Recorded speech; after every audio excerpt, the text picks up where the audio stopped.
ಸೌಜನ್ಯ ಕೇಸಿಗೆ ನ್ಯಾಯ ಸಿಗಬೇಕು ಅಂತ ಎಲ್ಲರೂ ಕೂಡ ಹೋರಾಟ ಮಾಡ್ತಿದ್ದಾರೆ. ಅದ್ರ ಜೊತೆಗೆ ನಮ್ಮ ತುರುವೇಕೆರೆಯಿಂದ ಧರ್ಮಸ್ಥಳಕ್ಕೆ ಬೈ ವಾಕಲ್ಲಿ ಹೋಗ್ತಿದ್ದಾರೆ.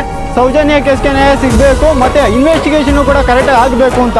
ಹೇಮಂತ್ ಅಂತ ಇವ್ರ ಹೆಸರು. ತುರುವೇಕೆರೆಯಿಂದ ಧರ್ಮಸ್ಥಳಕ್ಕೆ ಸೌಜನ್ಯ ಕೇಸ್ಗೆ ನ್ಯಾಯ ಸಿಗಲಿ ಅಂತ ಬೈ ವಾಕಲ್ಲಿ ಧರ್ಮಸ್ಥಳಕ್ಕೆ ಹೋಗ್ತಿದ್ದಾರೆ.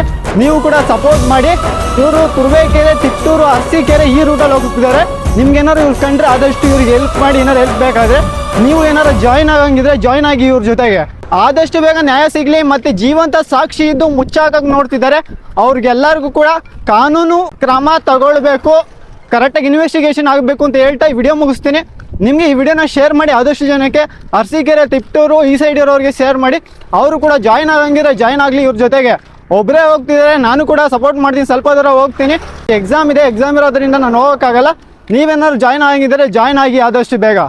Justice for Soujanya.